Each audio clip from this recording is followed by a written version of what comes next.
When someone is sick, where does he go first? To a hospital? To a doctor? Who is a messiah for him, who can save him from that pain? But what if this same messiah is a serial killer, who has not only killed 1, 10, 100, but more than 500 of his patients? This story is also about a doctor who not only killed common patients, but also killed his very close patients. And no one had any doubt.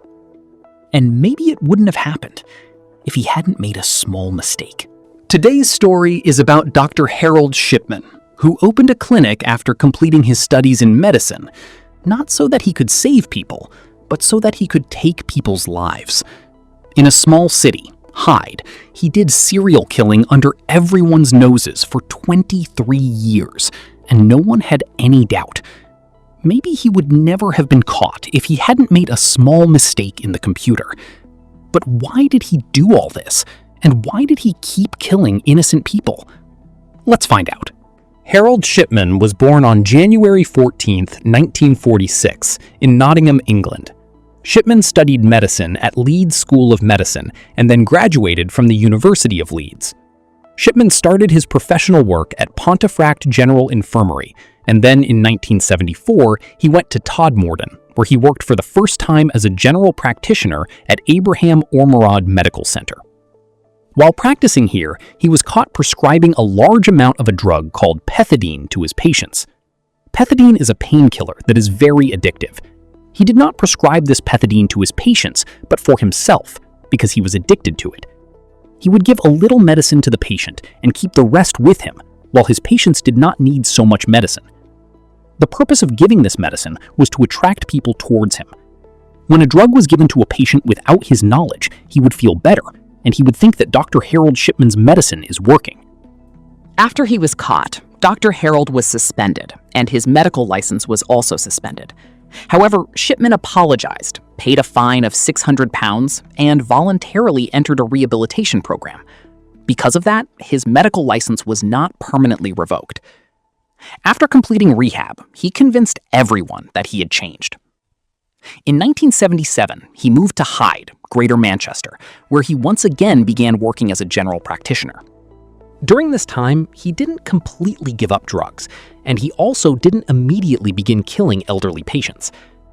Dr. Harold mainly targeted elderly, lonely, and vulnerable people. He treated them with kindness. He spent time talking to them, asked about their health, and slowly earned their trust. Eventually, he became so close to many of them that he regularly visited their homes.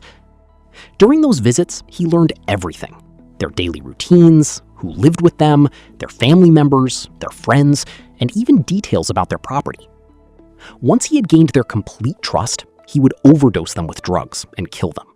Continuing his practice, the number of serial killings increased to a great extent in 1993, when Dr. Shipman started his clinic in Hyde.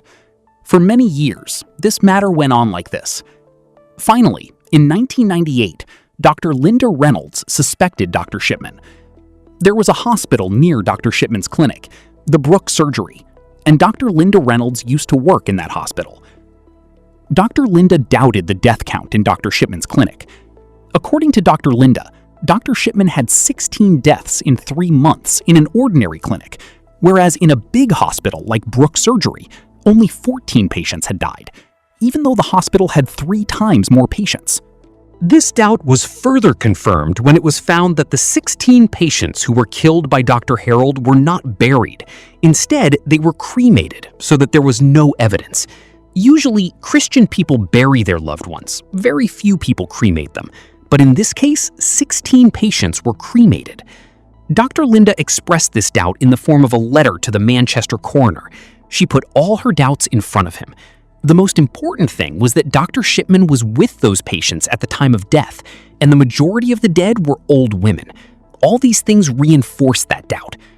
Dr. Linda also said that usually old people die in a fallen state, on the ground or sitting in a strange way. But all the patients of Dr. Shipman died in a very strange way, sitting on the sofa in peace, and that too in a good, well-dressed condition.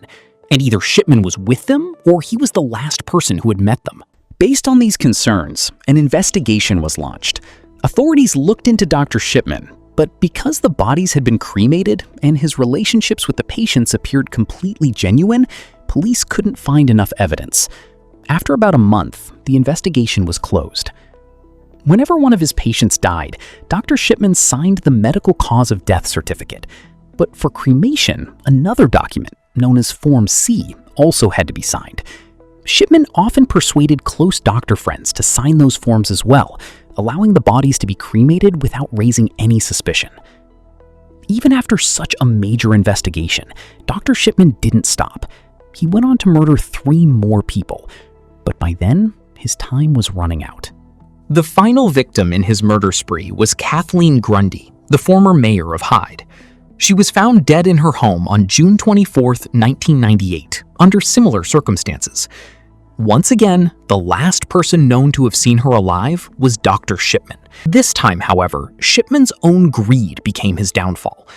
Kathleen Grundy's daughter, Angela Woodruff, was a professional lawyer. After her mother's death, she received a will stating that one of Kathleen's houses had been left to Dr. Shipman. At first, it didn't seem impossible because Shipman had been very close to the family. But something about the document didn't make sense. Kathleen owned 2 houses, yet the will mentioned only one of them. Angela realized that this didn't sound like something her mother would have done. It suggested that someone else had written the will. Although Angela had only known about one property, seeing Dr. Shipman's name in the will immediately raised her suspicions. She demanded that the case be investigated again. This time, 2 major pieces of evidence helped expose Dr. Shipman. The first was that Kathleen had been buried instead of cremated. Because of that, her body could be exhumed and examined. During the autopsy, investigators found extremely high levels of diamorphine, also known as medical heroin, in her body.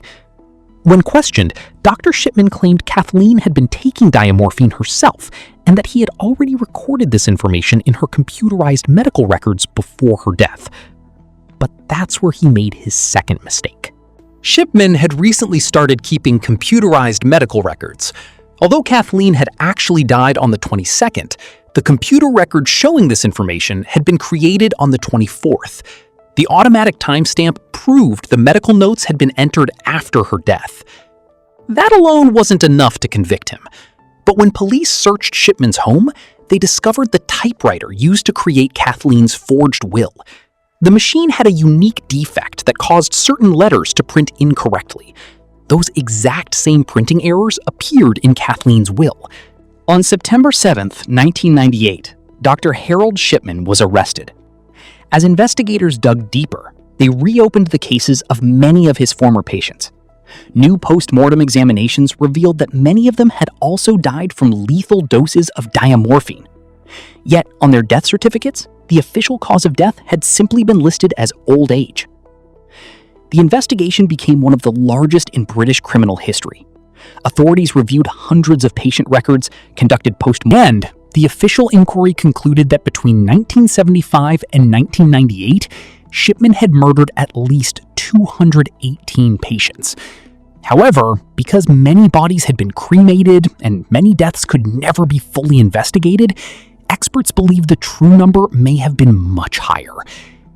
For these horrific crimes, the court sentenced Dr. Shipman to 15 life sentences, ensuring he would never be released from prison. In 2004, while serving his sentence, Shipman used a bedsheet to hang himself in his prison cell and died by suicide. Later, one of Shipman's former cellmates claimed that Shipman had admitted to killing not 218 people, but 508. The biggest question remains: why did he do it? Many experts believe the answer goes back to his childhood. Shipman was extremely close to his mother, who suffered from terminal lung cancer. As her illness progressed, doctors gave her morphine to ease her pain. Eventually, she died after receiving those end-of-life pain treatments. Psychologists believe witnessing his mother's death at such a young age deeply affected Shipman's mind. Some experts believe he later repeated that same pattern with his own patients, using diamorphine to control the moment of death, turning a trusted doctor into one of the most prolific serial killers in modern history.